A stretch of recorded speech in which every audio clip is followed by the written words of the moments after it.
Felt the weight of this person's future in my hands.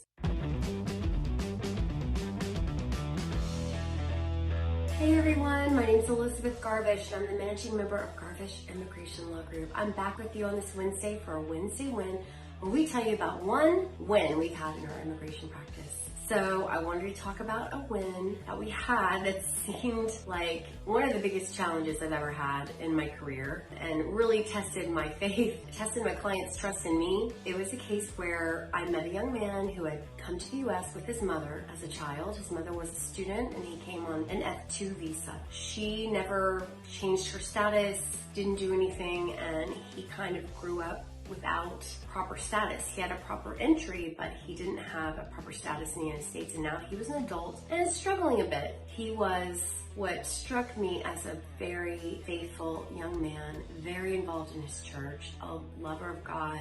I just immediately connected with him and I knew I had to help him. So he was already doing some work with his church as a contractor, doing some substantial work in directing their worship services and things like that. The church decided to offer him a permanent position so we could get him an employment-based green card. He would have to return to his home country to consular process and then come back to the United States. So I'm asking him to leave the country and come back. That was our plan. We had to go through the Department of Labor, just like we do with many other cases. We file perm labor certifications.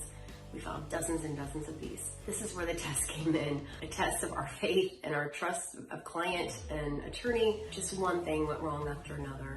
One drop-down box that was completed incorrectly. The Department of Labor didn't give us a chance to make any corrections. Case is denied. I try to get it reopened. It takes too long. We file another case, some other insane typo or some ridiculous reason. I think it was an erroneous denial, but we had to start over again because it took too long to have them reconsider the case. And so finally, the third one, they denied again, saying, oh, you have an appeal pending at the Board of Alien Labor Certification Appeals. I did not have an appeal pending.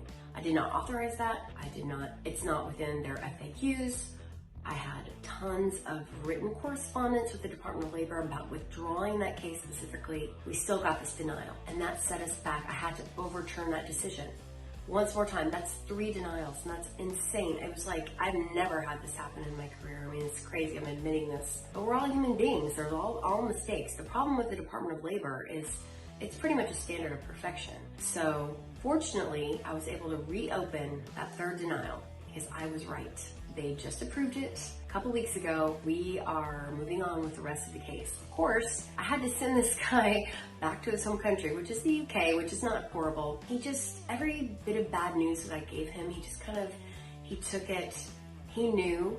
He was certain, as I was, of this outcome, that we were gonna make it through. So I just appreciated him so much for having faith in me. And now we're there. And I always tell my clients, the immigration process is a journey. It is often difficult. It's often a long journey, but you can trust me as your guide. I'm not gonna let you down.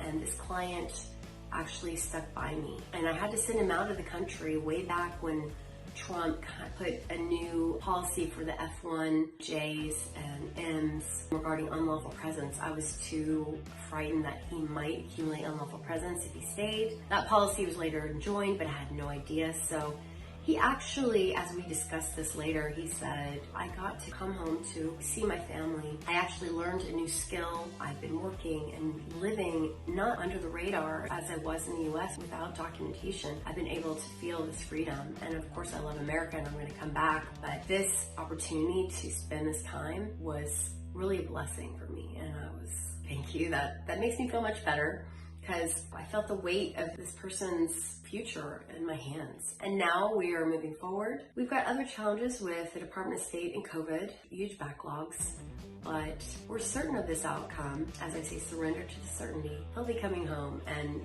we'll have a big celebration when he does. That's my Wednesday win, and it's very close to my heart. And I hope you have a